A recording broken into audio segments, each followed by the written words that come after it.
വേണ്ട പോകരുതേ, നാഥ നിൽക്കണമേ, തീർത്തു കൊള്ളാം ഞാൻ നല്ലൊരു പൂമണ്ഡപം. ഓ പൂമണ്ഡപം.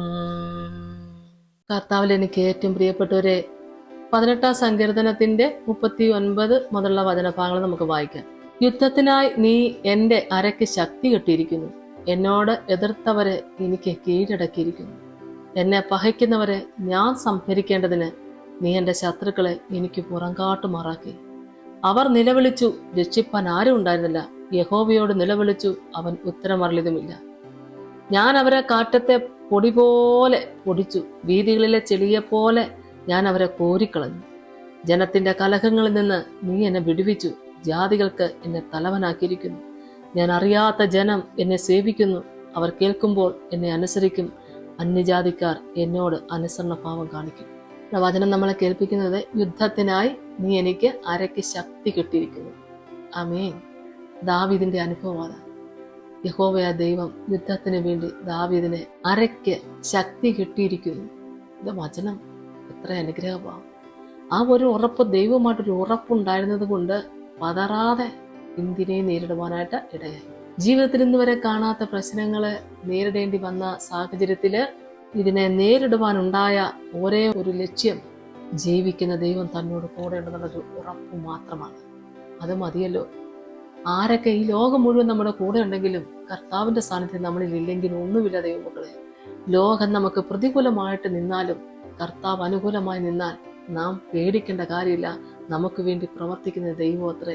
ഹല്ലേലൂയ. ആ ഒരു ഉറപ്പുണ്ടെങ്കിൽ മാത്രമേ യഹോവയ്ക്ക് വേണ്ടി നമുക്ക് എന്തെങ്കിലും ചെയ്യുവാനായിട്ട് സാധിക്കുകയുള്ളൂ. ദൈവത്തിന് നന്ദിയോടെ സ്തോത്രം. വചനം നമ്മളെ കേൾപ്പിക്കുന്ന, എന്നോട് എതിർത്തവരെ എനിക്ക് കീഴടക്കിയിരിക്കുന്നു, എന്നെ പകയ്ക്കുന്നവരെ ഞാൻ സംഹരിക്കേണ്ടതിന് നീ എന്റെ ശത്രുക്കളെ എനിക്ക് പുറംകാട്ടുമാറാക്കിയ വചനം. കർത്താവ് കൂടെ നിൽക്കുകയാണ്. സ്തോത്രം. എന്നോട് എതിർത്തവരെ, ഒരാളല്ല, ആമേൻ, എന്നോട് എതിർത്തവരെ എനിക്ക് കീഴടക്കിയിരിക്കുന്നു. ദൈവമക്കളെ, മാനുഷികമായിട്ട് മത്സരിച്ചോടുകയല്ല, കർത്താവിന് വേണ്ടി ദൈവം ഏൽപ്പിച്ചത് പൂർത്തീകരിക്കാൻ ഇവയൊക്കെ ചെയ്യേണ്ടി വന്നു. ആമേൻ. ദൈവത്തിന് സ്തോത്രം. ഹല്ലേലൂയ. ഏലിയ പ്രവാചകനെ നമ്മൾ നോക്കിയ ദൈവമക്കളെ, ഇസ്രായേലിന്റെ രാജാവിനെ വിറപ്പിച്ച ആത്മശക്തി. ആമേൻ. തീയാൽ ഉത്തരം കൊടുക്കുന്ന ദൈവത്തെ കാണിച്ചു കൊടുത്ത അതിമഹത്തായ കൃപ. ശരഭത്തിലെ വിധവയുടെ ഭവനത്തിലെ ഒരു മരണം സംഭവിക്കുമ്പോൾ ആ കുഞ്ഞിന് ജീവനെ ചോദിച്ചു വാങ്ങിച്ചു കൊടുക്കുന്ന കൃപ. ഹല്ലേലൂയ. നമ്മൾ നോക്കിയ ഏലിയ പ്രവാചകനൊക്കെ കുറിച്ച് പറയുവാണെങ്കിൽ എത്ര അതിശയങ്ങൾ പ്രവർത്തിച്ചു, എത്ര അത്ഭുതങ്ങൾ പ്രവർത്തിച്ചു എന്നൊക്കെ നമ്മൾ പറയുമ്പോഴും പിതാവിന്റെ കൃപയിലൊന്ന് പറയട്ടെ ദൈവമക്കളെ, കാടുകളിലും ഗുഹകളിലൊക്കെ പാർക്കേണ്ടി വന്നില്ലേ? യഹോവയുടെ ആത്മാവ് കൂടെയാ, ഏലിയാവിന്റെ കൂടെയാ. ആമേൻ. സ്തോത്രം. എന്നിട്ടും കാക്കയുടെ വരവ് നോക്കി കെരുത്തുതോട്ടിലെ വെള്ളത്തിന് വേണ്ടി കാത്തിരുന്ന നാള് നമുക്കറിയാലോ. എന്നാൽ അവയൊക്കെ നഷ്ടപ്പെട്ടപ്പോഴും കാക്കയുടെ വരവും തീർന്നു, കെരുത്തുതോട്ടത്തിലെ വെള്ളവും പറ്റിയപ്പോഴും ഇനി ഞാൻ എങ്ങോട്ട് മുമ്പോട്ട് പോകും, എങ്ങനെ പോകും, എൻ്റെ വീട്ടുകാരുടെ പോകാൻ പറ്റത്തില്ല, വീടിനെ കുറിച്ച് അവിടെ നമ്മൾ പറഞ്ഞു കേൾക്കുന്നില്ല, ബന്ധുമിത്രാദികളെ കുറിച്ച് പറഞ്ഞു കേൾക്കുന്നില്ല, വെട്ടവും വെളിച്ചവും ഇല്ലാത്ത ഗുഹകളിലും പാർത്തുകൊണ്ട്, കാടുകളിലും പാർത്തുകൊണ്ട് യഹോവയ്ക്ക് വേണ്ടി യഹോവ ഏൽപ്പിച്ച ശുശ്രൂഷ ചെയ്യാൻ തക്കവണ്ണം നിർമ്മലമായ മനസ്സോടുകൂടി പ്രവർത്തിച്ചില്ലേ?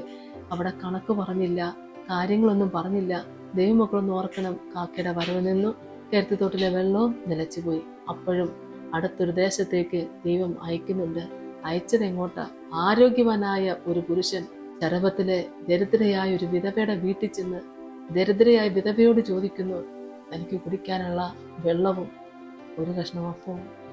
ദൈവമക്കളെ, ഇതൊക്കെ കേട്ടാൽ നമുക്ക് വിശ്വസിക്കാൻ പറ്റുമോ? ആര് കേട്ടാലും പറയത്തില്ലേ, ഇത്ര അഭിഷേകമുള്ള ഒരാള്, ഇത്ര അനുഗ്രഹമുള്ളയാള് മഴ പെയ്യാതിരിക്കാൻ വേണ്ടി പ്രാർത്ഥിച്ചു. 3 സംവത്സരവും 6 മാസവും ദേശത്ത് മഴ പെയ്തില്ലെന്നാ വചനം. യേശുവേ സ്തോത്രം. എന്നാൽ ഏലിയ പ്രവാചകൻ വീണ്ടും പ്രാർത്ഥിച്ചപ്പോൾ മഴ പെയ്തില്ലേ? ഇത്രയേറെ പ്രാർത്ഥനയ്ക്ക് ശക്തിയുള്ള അനുഗ്രഹമുള്ള ഈ അഭിഷക്തൻ ഒരു വിധവയുടെ വീട്ടിൽ ചെന്ന് ആഹാരം ചോദിക്കേണ്ട ആവശ്യമുണ്ടോ എന്ന് ചോദിച്ചാൽ ദൈവമക്കളെ, അത് കർത്താവിന് കൊടുക്കാൻ പറ്റത്തില്ലാഞ്ഞിട്ടാണോ? ജീവിതത്തിൽ നമ്മുടെയൊക്കെ ആത്മീയ ശുശ്രൂഷയില് ദൈവമക്കൾ ഇതുപോലുള്ള അനുഭവങ്ങളൊക്കെ ജീവിതത്തിൽ കടന്നു വരുമ്പോൾ എടുത്തു പറയാൻ നമുക്ക് ഒന്നുമില്ല. ദൈവം വായിക്കുന്നിടത്തോട്ട് പോകുക, അപ്പോൾ നമ്മൾ എവിടെ ചെന്നാലും നിന്ന കേൾക്കേണ്ടതാണെങ്കിൽ കേൾക്കണം, പട്ടിണി ഇരിക്കേണ്ടതാണെങ്കിൽ ഇരിക്കണം. ദൈവമക്കളെ, നമ്മളൊക്കെ ഓരോ ദിവസവും ദൈവം നടത്തിയ മഹത്വം, ദൈവം നടത്തിയ വഴികളൊക്കെ ഓർത്താൽ യേശുവേ സ്തോത്രം, നമുക്ക് ആ ദൈവത്തെ മഹത്വപ്പെടുത്തിക്കൊണ്ട് പറഞ്ഞു തീർക്കാൻ നമ്മുടെ ആയുസ് പോരാ, നാവും പോരാ. ഇവിടെ ദരിദ്രയായ വിധവ അഭിഷക്തിനെ ഒന്ന് മാനിച്ചപ്പോൾ എങ്ങനെ കൊടുത്തു എന്ന് ചോദിച്ചാലും അതിനകത്ത് ഒരു കാര്യമില്ല. ദൈവമക്കളെ, ഒരു അപ്പക്കഷ്ണം ചോദിച്ചപ്പോൾ പറഞ്ഞൊരു കാര്യം, ഞങ്ങൾ വിറവിറക്കുള്ളൂ, കുറച്ച് മാവേ ഉള്ളൂ, കുറച്ച് എണ്ണ മാത്രമേ ഉള്ളൂ, ഇത് കഴിച്ചിട്ട് ഞാനും എൻ്റെ മകനും കൂടി അങ്ങ് മരിക്കാനിരിക്കാന്നൊക്കെ അവിടെ സങ്കടങ്ങളൊക്കെ അങ്ങ് പറയുക. ഇത് മുഴുവൻ കേട്ടിട്ടും എനിക്കിനി ഇത് വേണ്ടാന്ന് പറഞ്ഞ് നിഷേധിച്ച് വിടാതെ ഇതെല്ലാം കേട്ടിട്ട് ഈ സങ്കടവും ഈ ഞെരുക്കവും ഒക്കെ കേട്ടിട്ടും അവർ കൊടുത്ത അപ്പ കഷ്ണം കഴിച്ച് യഹോവയ്ക്ക് വേണ്ടി പ്രവർത്തിച്ച അഭിഷേകൻ. ദൈവത്തിന് സ്തോത്രം. ഞാൻ കർത്താവിൻ്റെ വേല ചെയ്യുന്ന, എനിക്കൊരു കുറവും വരില്ല, എനിക്ക് സമൃദ്ധിയാ വേണമെന്നൊന്നും അവിടെ പറഞ്ഞില്ല. ദാരിദ്ര്യത്തിൻ്റെ നടുവിലും കഷ്ടതയിലും കണ്ണിൻ്റെ ഒക്കെ നടുവില് ദൈവത്തിന് സ്തോത്രം. അഭിഷക്തനെ മാനിക്കുന്ന ദൈവം, ദൈവത്തിൻ്റെ കൃപ, ആമേൻ, അവിടെ കൊടുക്കുന്ന കൃപാവരങ്ങൾ എത്ര വലുതാണ് ദൈവങ്ങളെ.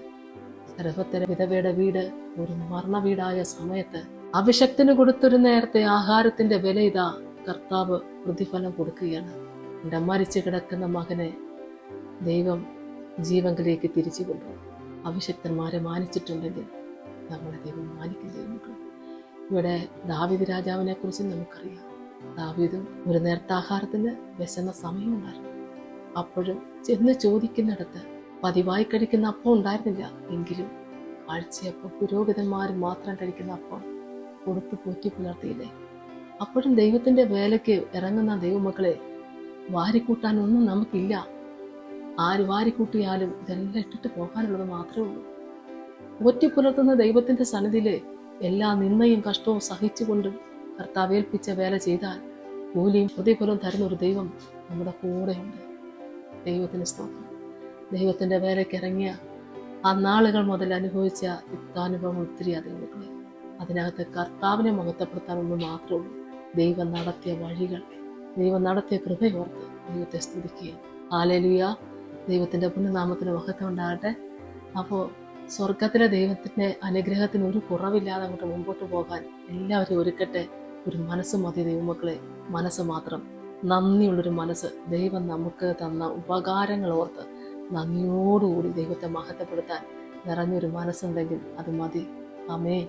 കർത്താവ് ഇരട്ടി പങ്ക് കൃപ തന്ന എല്ലാവരെയും അനുഗ്രഹിക്കട്ടെ. നമുക്ക് സ്തോത്രം. കർത്താവേ, കരുണാസമ്പന്ന എൻ്റെ സ്വർഗീയ നല്ല ദൈവമേ, അവിടുത്തെ വിളി കേട്ടും അവിടുന്ന് കർത്താവെ ഇറക്കിക്കൊണ്ടുവന്ന് ഇന്നും കർത്താവിൻ്റെ വേല ചെയ്യുന്ന എല്ലാ അഭിഷക്തന്മാർക്ക് വേണ്ടി ഈ സമയത്ത് പ്രാർത്ഥിക്കുന്നു. കർത്താവെ, ഇരട്ടിയായി നിന്റെ മക്കളെ ദൈവം അനുഗ്രഹിക്കണേ. ഏറെ ഭാരങ്ങളും പ്രയാസങ്ങളും ഞെരുക്കങ്ങളും ബുദ്ധിമുട്ടുകളും പട്ടിണിയും സങ്കടങ്ങളും കർത്താവെ ശത്രുനിമിത്തമുള്ള പ്രശ്നങ്ങളും ഏറിക്കിടക്കാൻ ഇടവില്ലാത്ത അനുഭവത്തിലും ഇന്നും കർത്താവിന് വേണ്ടി വേല ചെയ്യുന്ന എല്ലാ പ്രേക്ഷിത ശുശ്രൂഷക്കാരെയും ദൈവകരങ്ങളിലേക്ക് ഏൽപ്പിച്ചുകൊണ്ട് പ്രാർത്ഥിക്കുന്നപ്പാ, നിന്റെ മക്കൾ തളർന്നു പോകാതെ, ഹല്ലേലൂയ സ്തോത്രം, ആത്മാവിന്റെ സമൃദ്ധിയിൽ നിന്റെ മക്കൾ കർത്താവിനെ മഹത്വപ്പെടുത്തുവാൻ കർത്താവ് എല്ലാവരെയും സഹായിക്കണമേ എന്ന് പ്രാർത്ഥിക്കുന്നു. കർത്താവെ, എൻ്റെ കർത്താവിന് വേണ്ടി ജ്വലിക്കുവാനിടയാക്കണേ.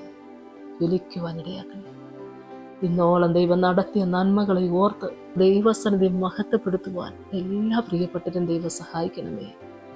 ആത്മാവിൽ സമ്പന്നരാകാൻ എല്ലാവരും ഒരുക്കണേ കർത്താവെ. ഈ ലോകത്തിൽ എല്ലാ ഞെരുക്കങ്ങളും കഷ്ടപ്പാടുകളും ബുദ്ധിമുട്ടുകളും അത് അനുഭവിച്ചുകൊണ്ടും ഇന്ന് സുവിശേഷ വേല ചെയ്യുന്ന എല്ലാവർക്കും വേണ്ടി എല്ലാവരെയും കണ്ടിട്ടില്ലപ്പോൾ എങ്കിലും ഞാൻ ഈ സമയത്ത് എല്ലാ സഹോദരങ്ങൾക്ക് വേണ്ടി സഹോദരിമാർക്ക് വേണ്ടി പ്രാർത്ഥിക്കുന്നു. നിറഞ്ഞ കൃപയോടെ കർത്താവിന് വേണ്ടി വേല ചെയ്യുവാൻ കർത്താവേ, ഹല്ലേലൂയ, ആ വാടാത്ത കിരീടത്തിന് അർഹതപ്പെട്ടവരായി തീരുവാൻ എല്ലാ മക്കളെയും കർത്താവ് ഒരുക്കണമേ. അഭിഷേകത്താൽ അനുഗ്രഹിക്കണമേ. നിറയ്ക്കണമേ. പിതാവിന്റെയും പുത്രന്റെയും പരിശുദ്ധാത്മാവിന്റെ നാമത്തിൽ അപേക്ഷിക്കുന്നപ്പാ, കൃപയോടെ കേൾക്കണമേ. ആമേൻ. യേശുവേ സ്തോത്രം.